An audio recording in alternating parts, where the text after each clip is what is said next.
What's your story that nobody will ever believe? Story 1. Was lying in bed watching a movie and too lazy to move.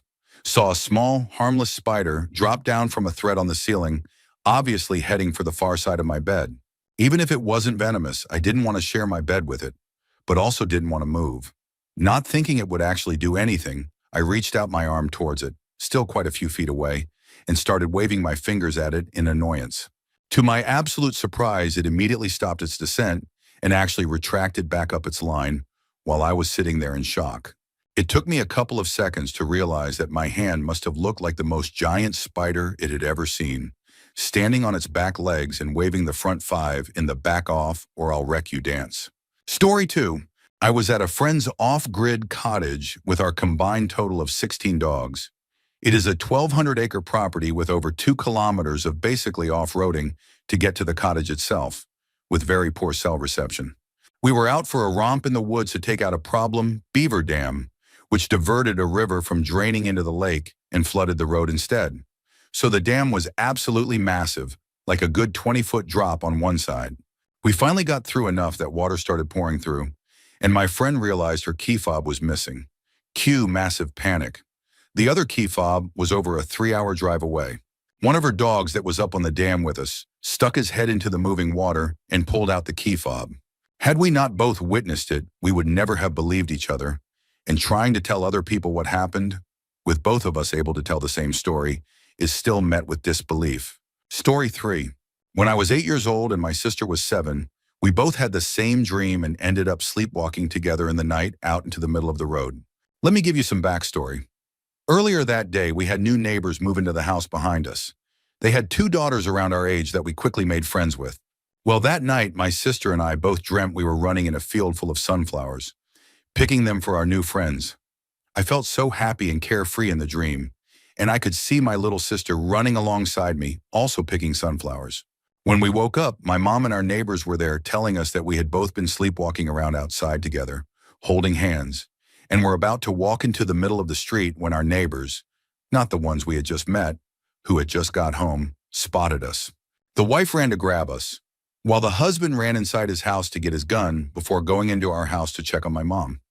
Because we had left the front door wide open, they thought there might have been a break-in. My mom is hard of hearing. She is completely deaf in one ear and has only about 15% of her hearing in her other ear, and wears a hearing aid but takes it off at night to sleep, which is why she never heard us go out the front door.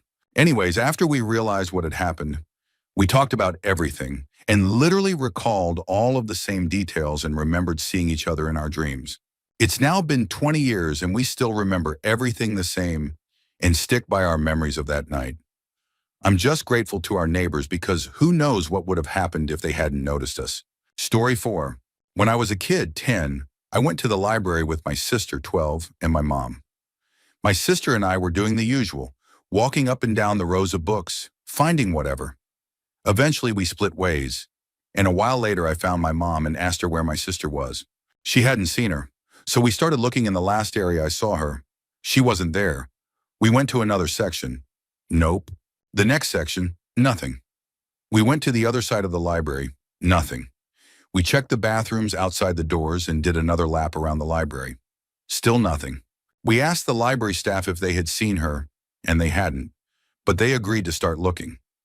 About 30 or so minutes had passed at this point, and we were starting to panic. We continued searching every last corner of that library, and now we had started shouting her name, and others were as well. I'd say an hour into it, my stepdad was called, and he was on his way, even stopping cars as they left the library parking lot. This whole time, there were 15+ people looking for her and shouting her name. If she was in that library, she would have heard us. My mom was at the front desk, and she picked up the phone to call the police, and my sister came walking toward her from the kids section, completely unaware of what had happened. She said she was sitting in the kids section reading a book on skateboarding the whole time. We asked her how long she had been there, and she said maybe 15 minutes. It had been over an hour since we saw her. I don't know what happened that day, but she was absolutely not in that library. We never went back. Story 5. My dog and I were on a walk on our local college campus one weekend, and he nosed a lilac bush that was apparently full of little butterflies. They all took off into the wind and then proceeded to do a perfect little spiral around me. I was so dumbfounded by them all that I was spinning in circles trying to see them all, which probably contributed to them doing a spiral. I was making air currents with my dress, but then it culminated with them landing on my head like a crown, presumably because of the sweat. Butterflies are weird like that. My dog, by this time, was sitting nearby waiting for me to get over it and keep walking, looking majestic as ever with his own little smattering of butterflies hovering around his face.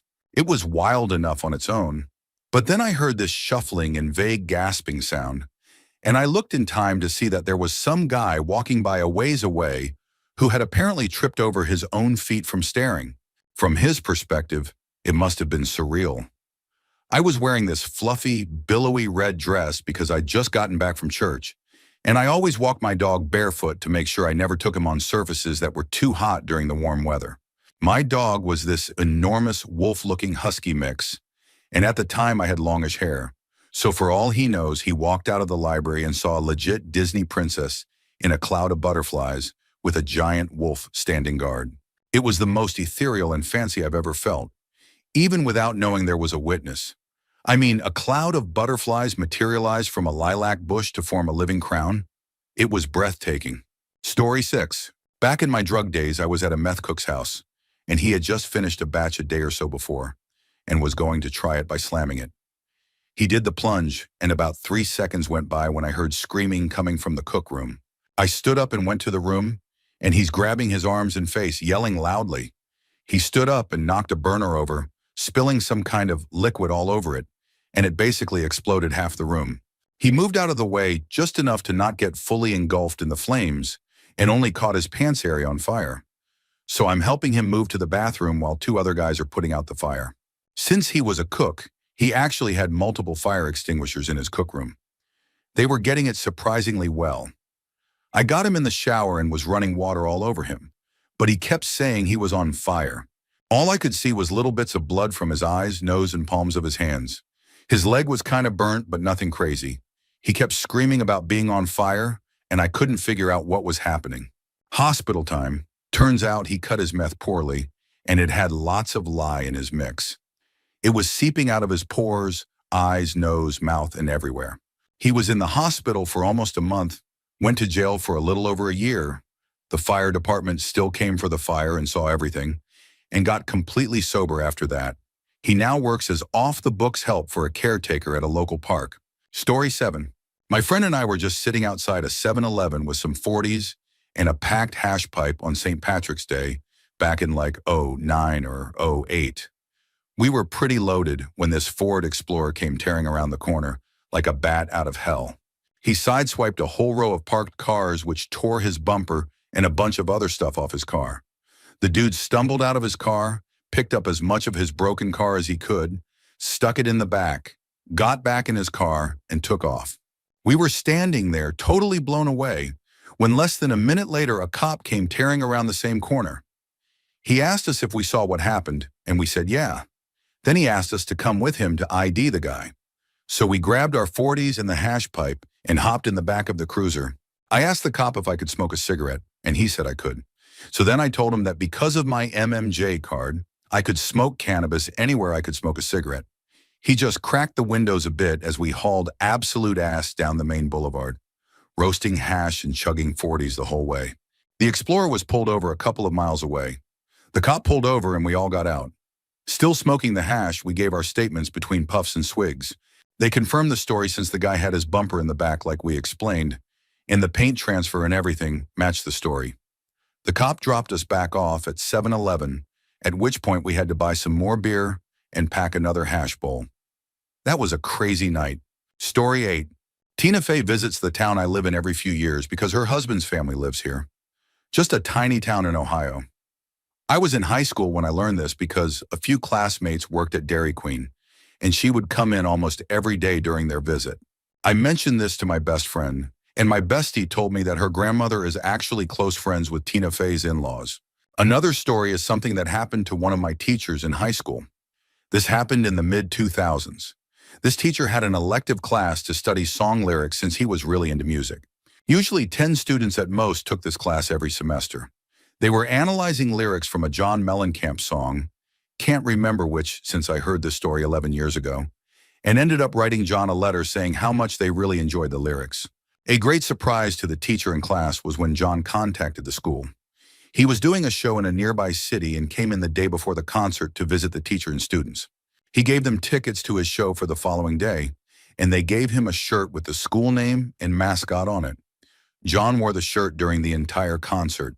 Story 9. I work for an airline, and like all other passengers, we are not allowed to bring raw meat into the country.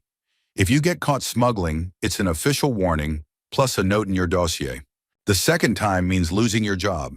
One time I flew back from Brazil carrying this beautiful 1.5 kilo picanha and 1.5 kilo alcatra beef for a nice BBQ.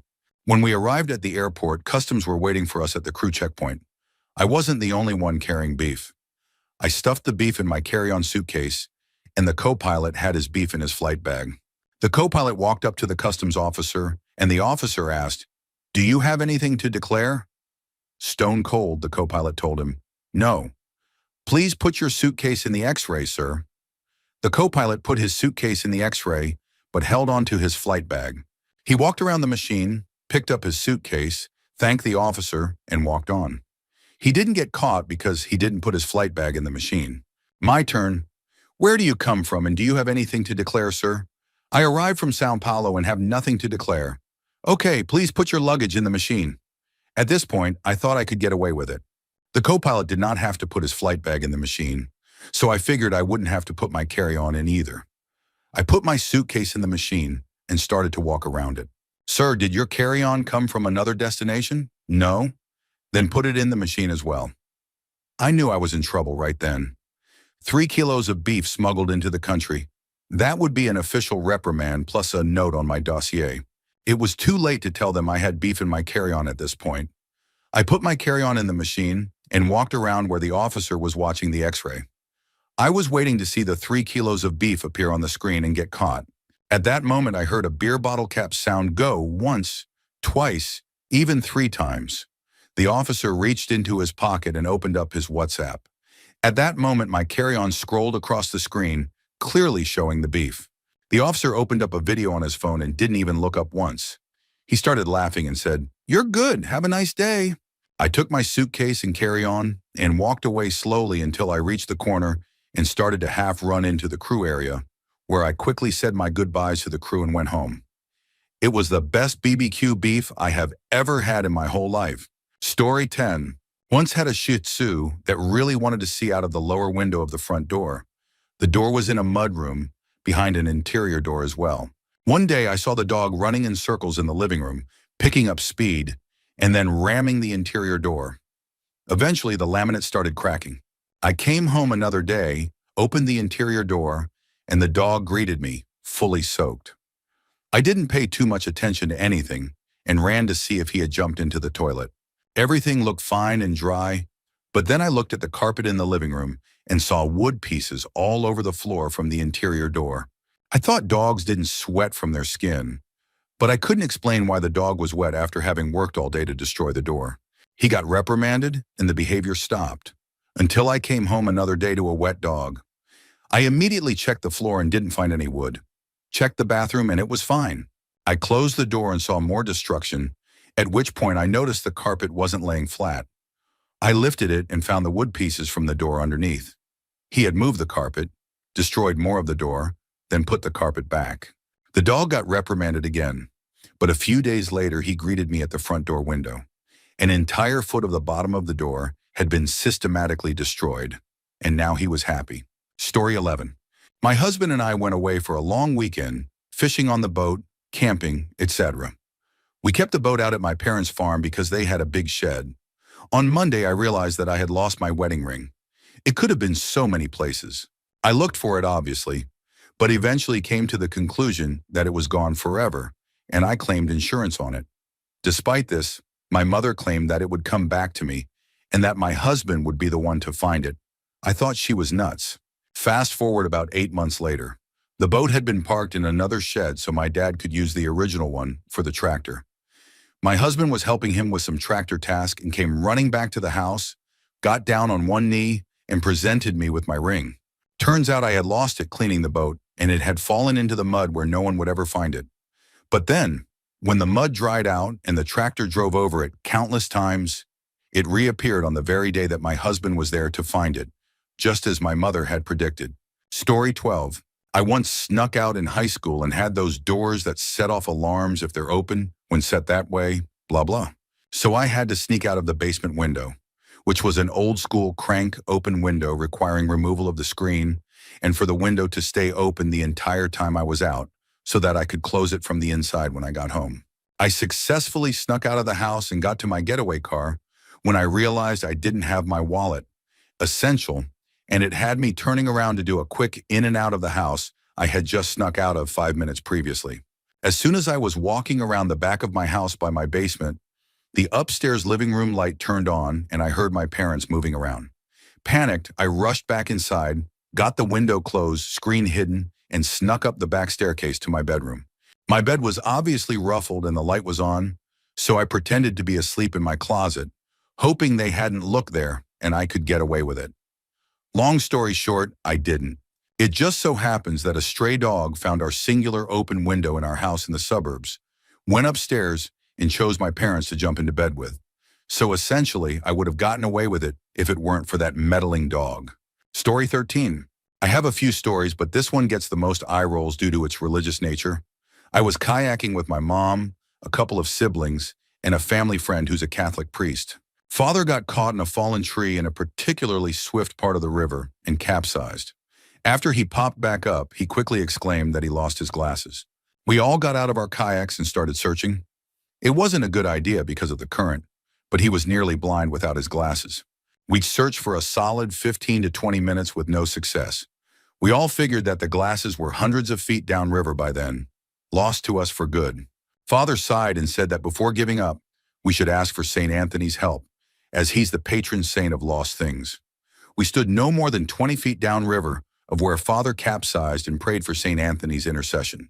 When we said amen, Mom got this shocked look on her face. She bent under the water and picked up the glasses. She said she felt them tap against her foot just as we ended our prayer. Folks rarely believe me when I tell this one, confidently telling me that my mom had had the glasses the whole time. She didn't. Believe me, she wanted out of that cold Michigan river as much as the rest of us did. There was no reason for her to hold on to them. Story 14. Once, as a child, I was riding bikes with a couple of friends and we stopped at one of their houses for a pit stop. It was at the bottom of a hill, and I was the second one to reach the bottom. I was going quite a bit too fast, and in my haste I slammed on my front brake. I seem to have very good reaction times despite being somewhat clumsy sometimes, so I very often find myself saving things from disaster. This was one of those times, somehow going completely on autopilot. As my bike flipped forward at high speed from slamming on my front brake, I jumped off my bike, caught the handlebars, and both me and the bike landed upright like I was doing some kind of stunt. At least one of my friends witnessed it, but it happened so fast they weren't quite sure what they saw, and I haven't talked to either of them in years, so I wouldn't know if they remembered it to confirm or not. But I swear, I have hidden talents. Bonus. I figured out how to fix Joy-Con drift, possibly permanently and without replacing the stick, but that one I can prove. Everyone I've told this to has believed me, but none of them have particularly cared. Oh well. Story 15. I was driving home one day in my 1991 Ford Bronco I owned at the time. It was 2016, so it was an old truck. One day I broke down and managed to coast to the side of the road. I was just starting my career as a mechanic then, at the age of 21. So as I'm looking under the hood to see if anything obvious was wrong, an older gentleman came up to me and asked me if everything was all right. I told him, "Yeah, I'm okay. Just broke down is all." He said, "Ah, I see. I just thought I'd check. This is my house you're in front of." He told me he was a retired Ford mechanic and had fond memories working on these Broncos. He mentioned it's likely the ignition control module, as these often go bad on these trucks. I told him I would be surprised. I had just replaced it. So we checked the fuel pressure and started troubleshooting, and he said, "Man, it really seems like it's the ignition control module. Hold on." He disappeared for about 10 to 15 minutes and came back with an ignition control module in his hand. I couldn't believe it. We put it in and she started right up. I was dumbfounded. Not only did I break down in front of a retired Ford mechanic, but he had the exact part we needed to get it running. And for you non-car folks, this isn't a generic part that'll work on any car. It's specific to the exact engine I happen to have in my truck. When I offered to pay him since the part is a few hundred from the dealer, he said, absolutely not. He said, do you know how many times in my life I've picked that thing up and thought I should toss this away? I'll never need it. And then said, hey, nah, I'll hang on to it. And I think it was just for this occasion. It was the most unbelievable thing to ever happen to me. That module stayed in my truck the entire time I owned it. Story 16. Myself and a few friends were getting chased by who we think were cops.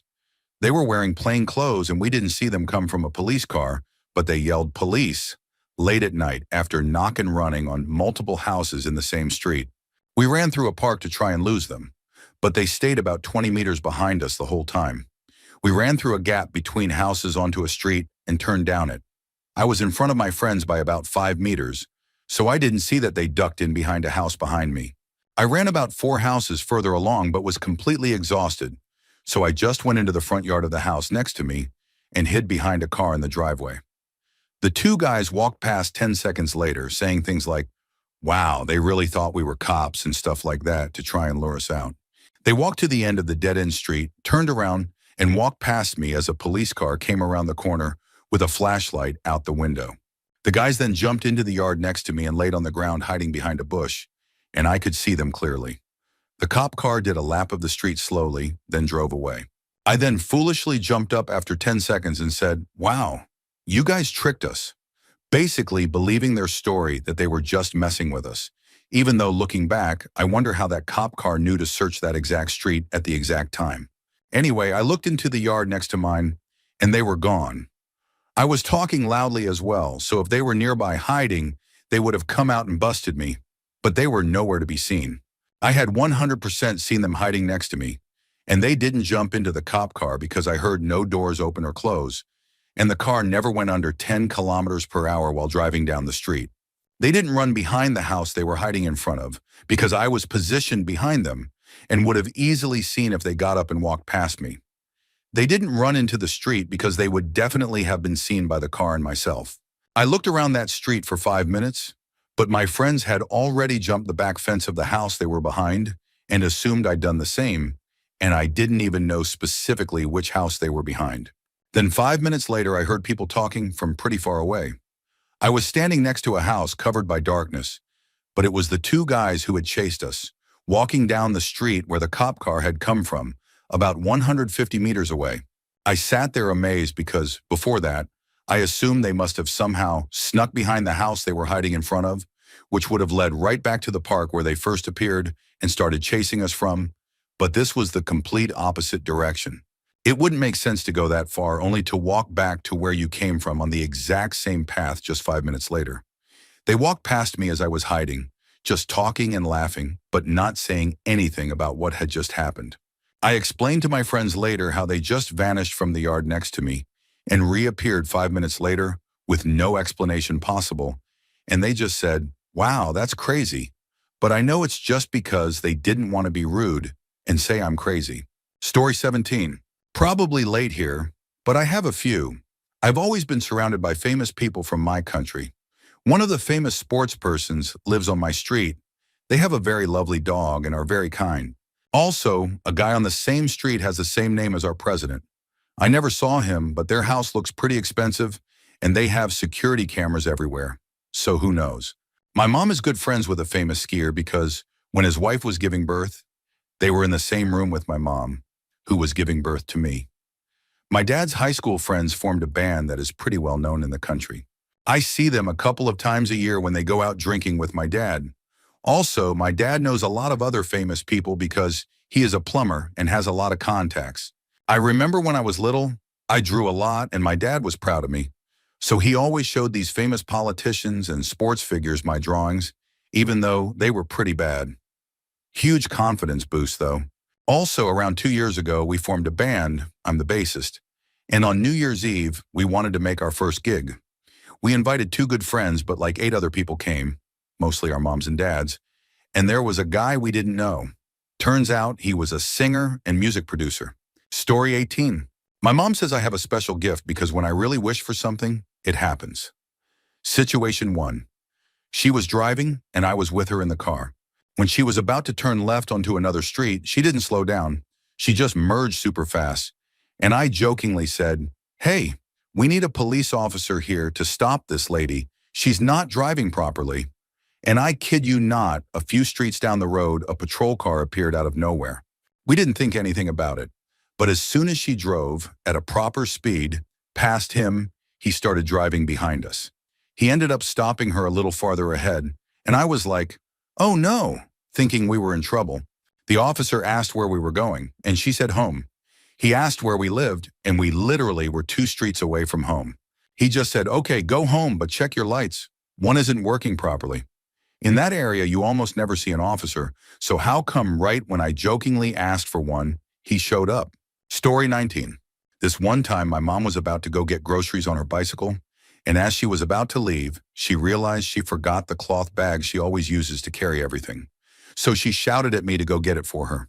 I went outside and noticed she was already outside too, and I was too lazy to get the keys to open the fence. So from about 5 meters away, I made the bag into a ball and threw it at her, expecting she'd catch it. But no. This bag was so determined it extended midair, like it had a wingsuit and 20 years of training. It flew right over our 2-meter-tall metal fence, and since my mom had her bicycle resting against it, I was sure I overshot. But no, the bag did a backflip in the air, and, avoiding my mom's attempts to catch it, went right for the bicycle. At this point, everyone had already run for their lives because we were sure the bag was being piloted by an unknown force about to strike. I, knowing running was pointless, stayed behind. As the bag finished its backflip, it found itself exactly where it needed to be. With the grace of a gazelle, it landed perfectly on the bicycle's handlebar, hanging by its own handles, staring at me menacingly. No disasters were launched that day, as the bag showed mercy. Story 20. I woke my twin up from a coma when we were 3. We're fraternal twins. It was a last resort from the doctors before pulling the plug on him. They taped a landline phone to his head and called my mom. Dad was at the hospital with my twin, and Mom was at home, in a whole other city far away, taking care of me and our older brother. Every single time his or my life has been in danger, the other twin has known instantly. Fraternal twins are not supposed to have the twin connection, especially not girl and boy twins, and absolutely not when one is severely disabled. But we communicated before we could even speak. We still understand each other on a deeper level than anyone else. I woke him up from a very deep coma, and we instantly know if something is wrong with the other twin. It's both a blessing and exhausting. Even in adult life, living separate lives, we are still as close as ever. There are several more stories people find unbelievable, but this is the ultimate one.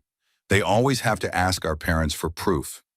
We've lived a very different life from most people, despite being regular Joes. Story 21. I was doing a road trip with 2 of my friends in Norway a couple of years ago when we found 2 huge random caves in the cliffs next to the road, in the middle of nowhere. They looked like unfinished tunnels for cars to drive through or something. In the first tunnel, there were cars lined up in a row as far as we could see until the pitch-black darkness swallowed everything behind them. My friends decided they wanted to go have a look.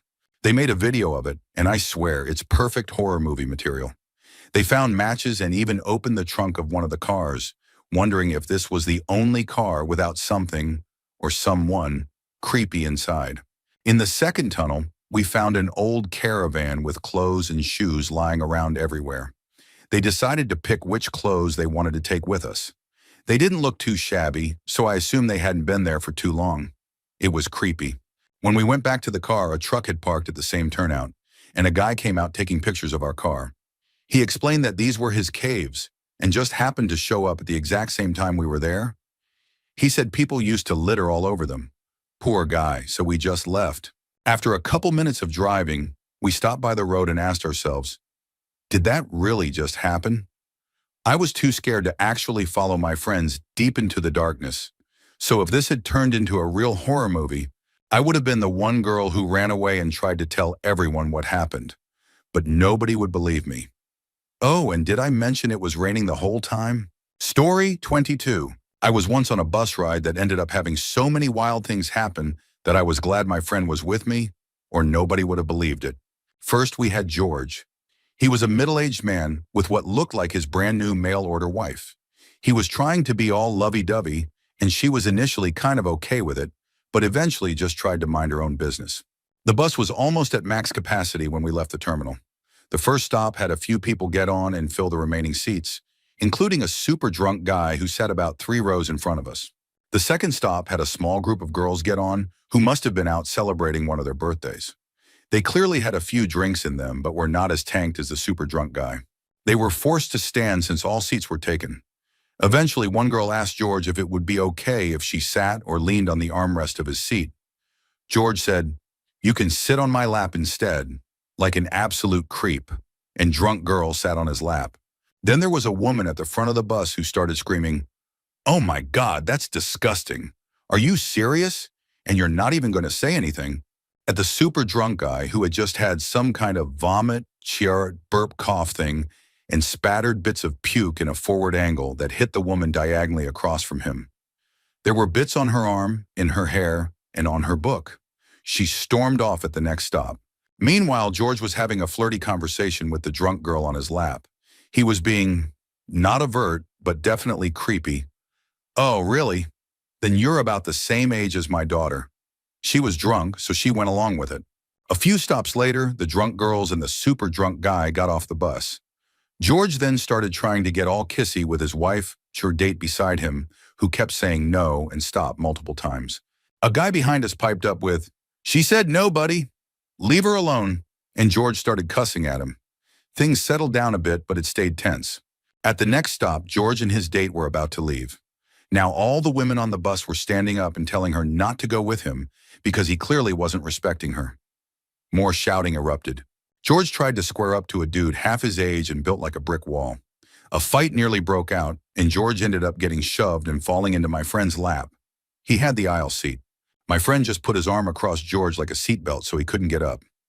More shouting followed, and my friend said, "How about we all just relax a bit?" The bus driver started yelling, and George's date got off the bus without him. George sat back down, cussing and swearing at everyone, and nearly got into another fight before he finally just sat there angrily.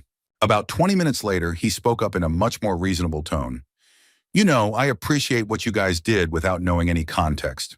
I would hope that if my daughter was in a situation like this, there would be people like you to stand up and try to keep her safe." Some people tried to start up again with, "Oh, you can't just change your mind." But we reminded them that things had cooled off, and he could now see the situation differently. He got off at the following stop, and we spent the next 10 minutes just stunned at the story we now had to tell. Story 23. This is weird, but my friend's big sister tried to drown me when I was about 10.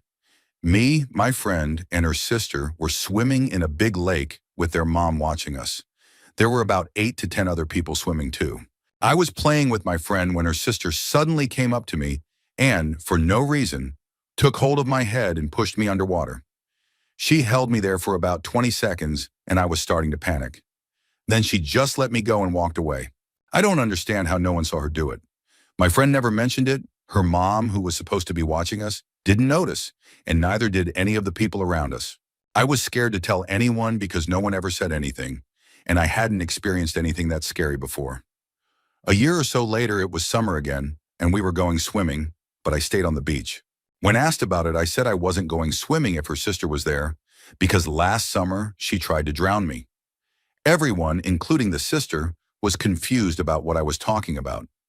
No one believed me, and even the sister seemed genuinely confused and couldn't remember doing it. Story 24. Just some dumb fishing stories, but I went out one day and caught 2 fish in the strangest ways. The first fish swallowed a spinner at just the right depth to bite down on the snap swivel. The swivel ended up hooking the fish in the lip, and I brought it in with that.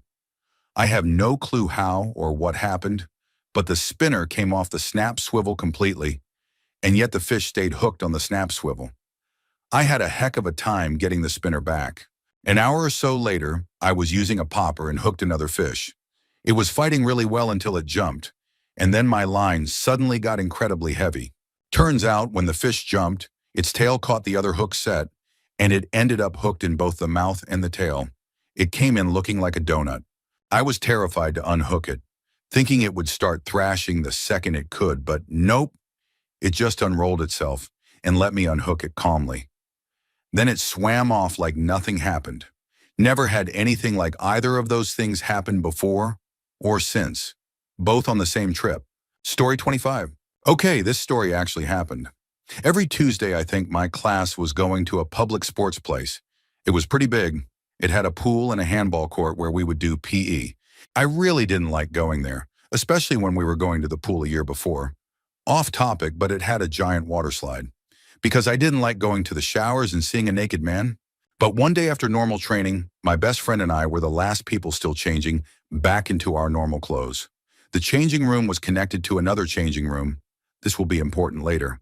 So we had keys to lock the changing room, give them back to a worker, and then go home. Seemed easy enough, right? We were talking about ghosts, and it was silent. Then the door to the other changing room violently opened and slammed shut with a loud bang. We immediately ran out of the room. I started running while my friend quickly closed the door. My heart was beating so hard, and I was terrified. My friend explained to the worker that someone had slammed the door, so we went back with the worker to the changing room, and no one was there. We would have seen or heard someone running away, but we didn't. We went home traumatized. It couldn't have been the wind because there were no windows. My friend who witnessed it still says it was just the wind, but the thought still haunts me to this day. Story 26. About 20 years ago, my two friends and I missed the bus to school, so we started hitchhiking. The school was 30 minutes away, and we lived in Hawaii where it was pretty safe to do. This crazy guy, obviously on drugs, was driving in the opposite direction. He pulled over across the road to ask where we were going. We told him, and he said he could take us. Without even bothering to check traffic, he tried to flip around to our side of the road to pick us up. He slammed into a lady who bashed her head on the windshield and was bleeding everywhere. The guy wasn't wearing a seatbelt and went flying out of the car like a rag doll.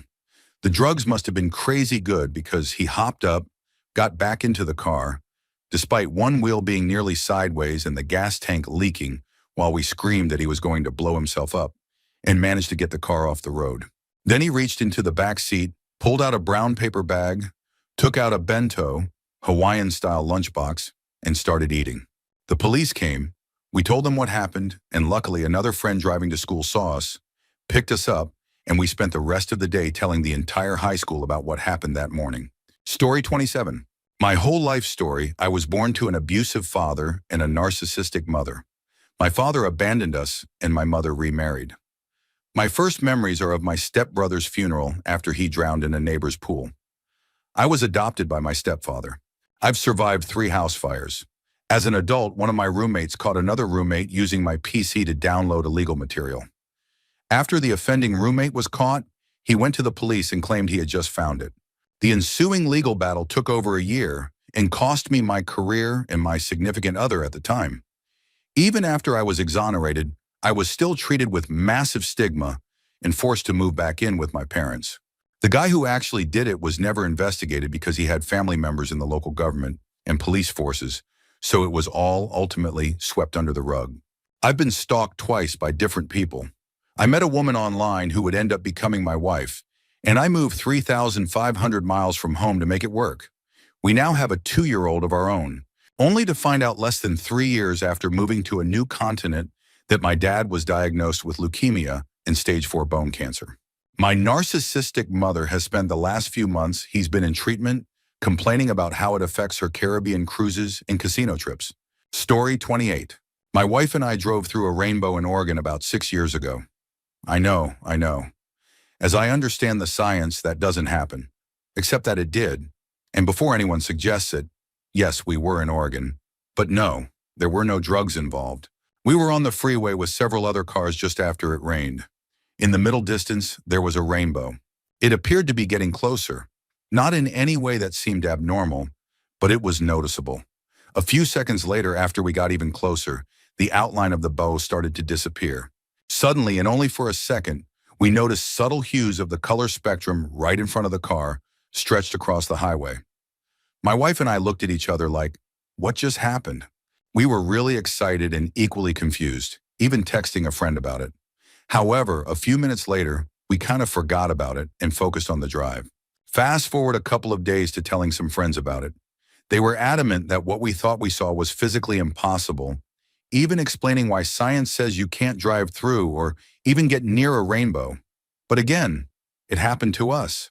I did question whether we had been tricked by our senses and just witnessed a rare optical illusion caused by the angle of the sun and our wet windshields. But I still couldn't shake the feeling that what we experienced was real. Story 29. Really lame, but this is my story. Back in college, I worked as a resident assistant. We kept some petty cash at the front desk to make change for residents and buy incidentals for the office. I worked the front desk until midnight one night and then again at 8 a.m. the next day. A resident, whom I didn't know, needed to make change that night, so I changed her $20 bill. Knowing we would need to break that bill down again, I went to retrieve it the next morning when everything opened. It was gone. I immediately called the director and said, "Hey, $20 is missing from petty cash." She sounded suspicious.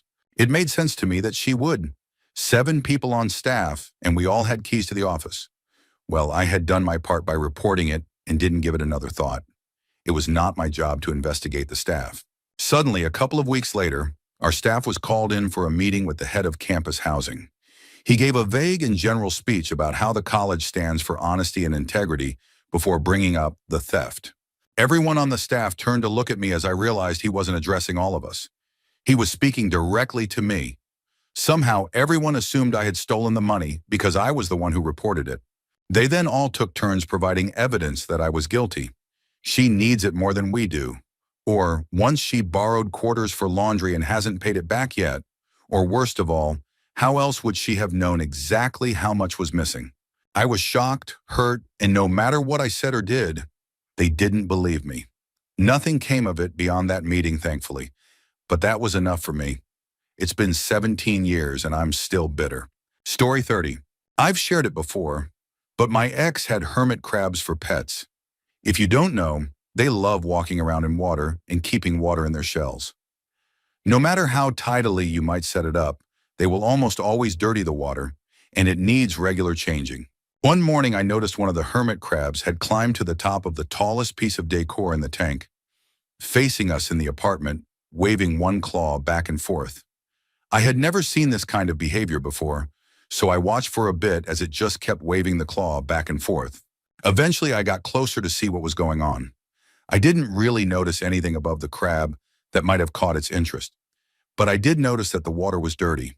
I had just replaced the water, so one of them was probably waiting for a fresh dip. I kind of forgot about the claw waving and replaced the water again. Later I noticed the same behavior.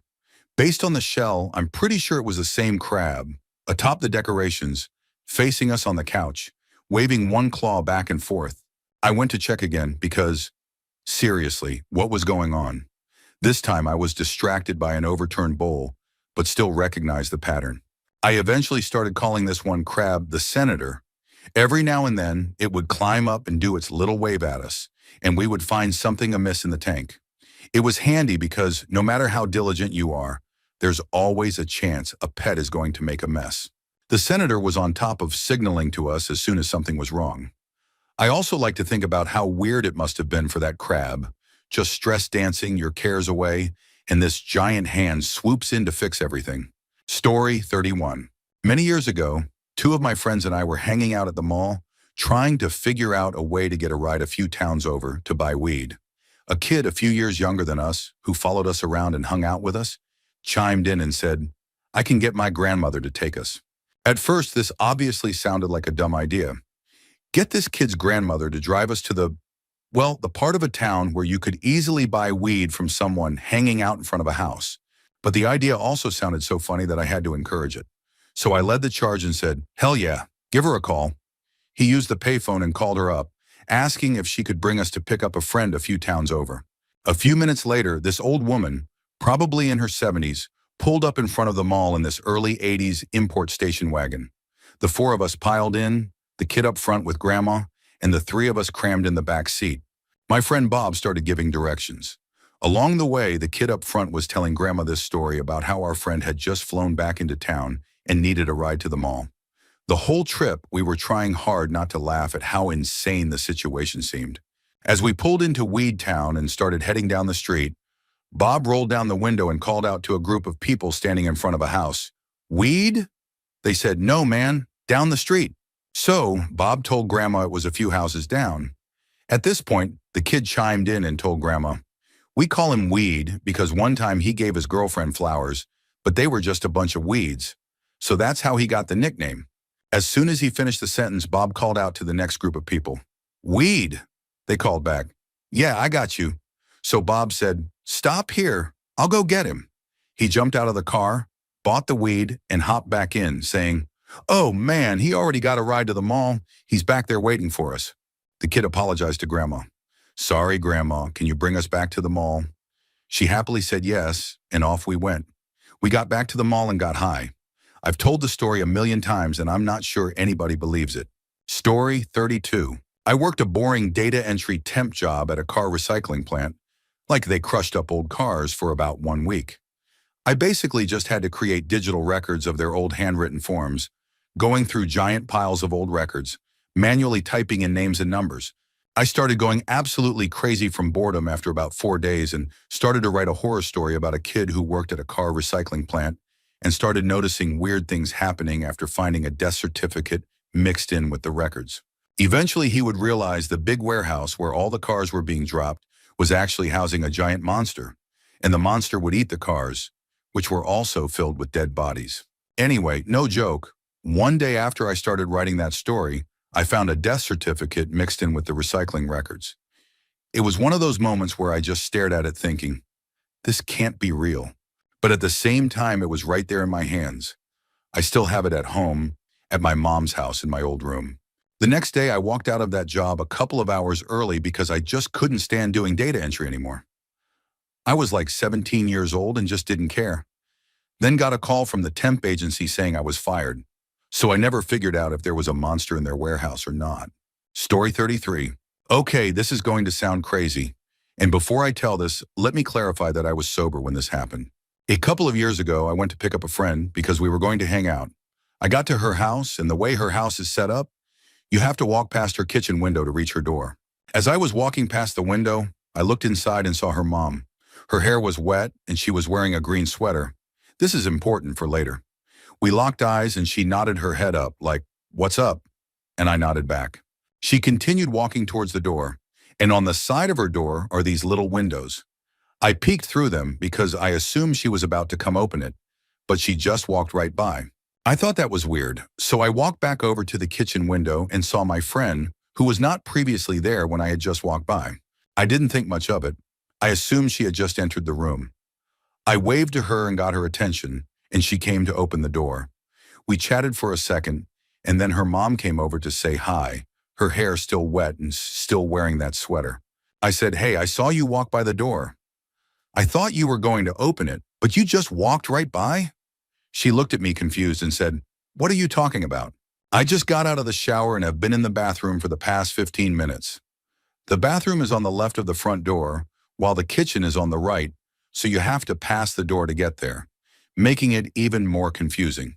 I was just as confused and replied, "What are you talking about?"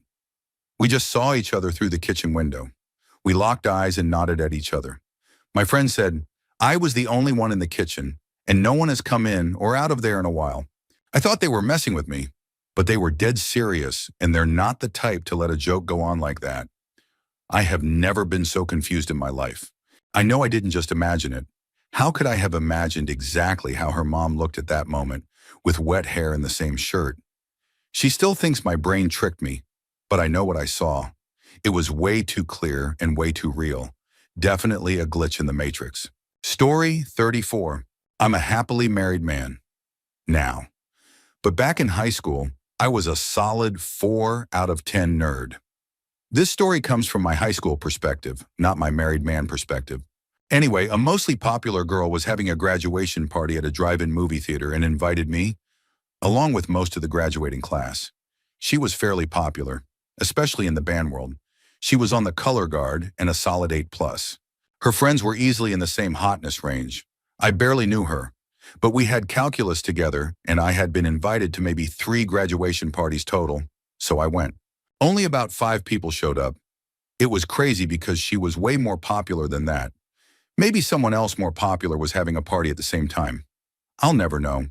Point is, the 6 of us didn't fit super comfortably in a single truck, but we fit perfectly in my minivan, which I had pulled the seats out of and filled with beanbag chairs. So there I am in the back of the minivan. Me, one other guy, and 5 girls. These girls basically laying right on me and snuggling up with me because, again, we were in a minivan. We saw 2 movies back to back, with me basically spooning multiple girls, talking and laughing the whole time. It was wild, but it was just the start. The party somehow evolved into the popular girl, we'll call her Angie, inviting everyone back to her place. I'm thinking, well, it's like 1 a.m., but my parents didn't give me a curfew. I'm in. No curfew because I was too straight edge to ever do anything bad. I once got busted by the cops for being out at 2 a.m., writing nice messages in chalk at the park. At Angie's house, we all ended up in the basement. We were tired, so we all ended up crashing down there. The other guy and a girl he was into were on the floor, and I was on the futon with 3 girls. I was playing with one of the girls' hair and trying, as best as nerdy me could, to flirt. The next thing I knew, this 8 out of 10 babe had her tongue down my throat and we were making out. It was wild. I went from never being kissed to making out with this color guard babe on a bed, with her best friend right next to us. After what felt like forever, we finally pulled away and I was in a total haze. I just had my first kiss. Then it hit me. Crap, Angie is literally on the other side of me right now. What do I do? So I sheepishly rolled over to see how she was reacting to me making out with her best friend. And she was just smiling, like, nice work, champ. And I was like, She wasn't mad. And then we started making out. Angie was way more intense than her best friend. She had her tongue down my throat, was putting my hands on her chest, over the clothes, but I still pulled my hands away pretty fast because I was a good Christian kid. She was way into it. So we finished making out, and I was just laying there on my back in total bliss. Not only had I just had my first kiss, but also my second, with these 2 beautiful girls I barely even knew. As everything settled down and my mind cleared, I realized what had happened. Earlier in the night, I had admitted I had never been kissed. These scheming women decided to help me out, and I was at like 2 for 3. So before leaving, I mentioned I should probably get heading home. It was 3 a.m. by then, and girl number 3 offered to walk me to my car. At the car, she looked me in the eyes and asked if I was going to kiss her. So we kissed. Number 3 was the weakest kiss of the night, but still. Story 35. I woke up one morning in the summer, got up and went to the bathroom, came back, and was about to get back into bed. But when I pushed the sheets back, a bumblebee was wrapped up in my sheets, exactly where I had been laying only minutes before. He hadn't flown there while I was in the bathroom. The rooms are attached with no door. I would have heard him buzzing around. So basically, B-movie me, I slept with a bumblebee. He was very carefully removed and released. Alternatively, about 4 months ago, I bought a new bed and had it delivered. I was super excited since my old bed was all springs and long overdue for an upgrade. So I popped a Benadryl, ready to conk out for the next 15 hours or so. At 2 o'clock in the morning, I heard what sounded like a giant boot stepping on a leaf, which woke me out of a dead sleep.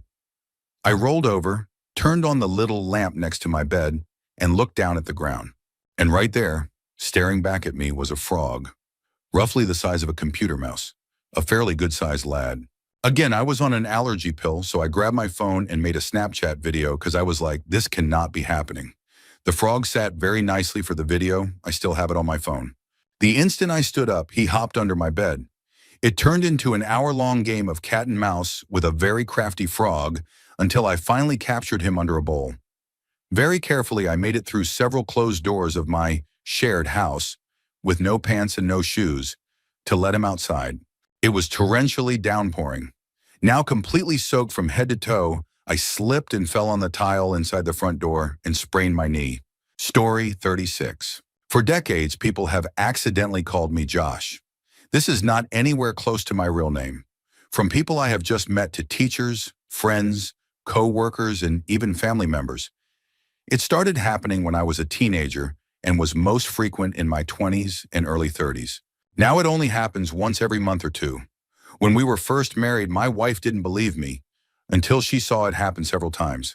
Sometimes the person catches it and says something like, "Why did I just call you that?" But more often they don't even notice. What's really funny is when a professor would call on me as Josh and my friends would notice, but the professor would just keep talking. But the absolute best was when I received a phone call from someone in the financial aid office when I was in graduate school. The guy asked for Josh, and I just said wrong number and hung up. My wife asked who they were looking for, and when I said Josh, she told me to call them back because they were clearly looking for me. I called back, explained that I had just gotten a call from that number, but they gave the wrong name. The guy from the financial aid office was very confused and told me he had my paperwork sitting on the desk in front of him with my name printed on it, and he had no idea why he called me Josh. Story 37. In high school, I went for a run with a guy I was training Kung Fu with. In retrospect, I don't think our instructor was actually qualified. This was a vaguely Appalachian place, but not deep in the holler. We ran down this little side street and ended up on a dead-end road, which we ran to the end of.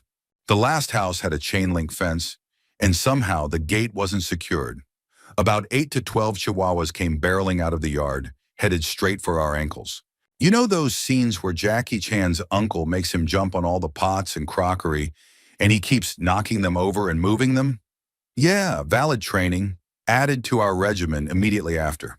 The owner came out quickly and sorted it before there were any injuries to man, beast, or Kung Fu demigod. We stopped at McDonald's on the way home, and walking back with a giant soda, my buddy and I were laughing about the whole thing. I laughed so hard while drinking that I choked and vomited my value meal on the main thoroughfare, just as a red convertible rolled by, full of the most popular girls from high school. So I lost my virginity at 20. Story 38.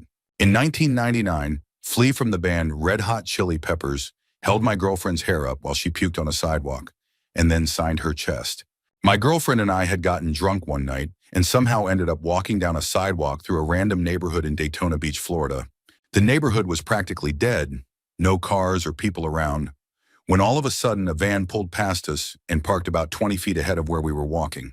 Two guys stepped out and came over, telling us they were with the band Red Hot Chili Peppers and were lost in the area. We had no idea where we were either, so we couldn't help them. But when one of the guys saw my girlfriend about to throw up, he quickly grabbed her hair and held it up while she did. I wasn't a huge fan of the Chili Peppers or anything, but for some reason, I got so excited that I pulled out a marker and shoved it in one of the guys' faces, asking for an autograph. My girlfriend, apparently feeling better, seemed to recognize my enthusiasm, saw that I didn't have anything for him to sign, and pulled out her chest. Flea grabbed the marker and signed it. They hopped back into their van and drove away. People have told me I was drunk, and it was probably just random guys pretending to be the Chili Peppers. But later when I looked at pictures of Flea, I immediately recognized him. It was definitely him. Story 39. One time, my friends and I, just like Scooby and the gang, stumbled upon a remote underground military base in Arizona while looking for a spot to have a fire and chill in the desert. We were just wandering around when suddenly, there's a booth. I took one look, and coming from a military family, I knew we were deep in serious territory. We couldn't just turn around and flee. That would look suspicious. The shocked and rightfully suspicious soldier in the booth was from the same city in Washington as us, which he thought was part of some elaborate ploy. We had a flat tire, and to this day, I wonder if that was really an accident, and needed to use a phone to call our local friend's dad, because no way was I calling mine. The soldier backed into the booth, picked up the phone, spoke to someone, then brought her inside to use the phone. When he realized he'd have to tell her dad how to get there, he backed into the booth again, still holding an M16 on us, and presumably called for permission to give coordinates. She called her dad again, and we all had to wait awkwardly outside the van. Most of us anyway. One guy refused to come out, which was a huge mistake. Hiding looks incredibly suspicious. We made awkward small talk, trying to look and seem very much unlike terrorists. We were extremely hippie looking. After about an hour, her dad arrived, rightfully furious, and changed our tire, which the soldier appreciated. He instructed us to load up and said, "Go back the way you came, stop at the T," and told her dad to lead. We drove up the road a short while to the T intersection, and suddenly lights came on behind us from either side of the road. Two Humvees, vehicles we must have driven right past without seeing, pulled in, one in front and one behind, and escorted us until the lead Humvee pointed us back toward the highway.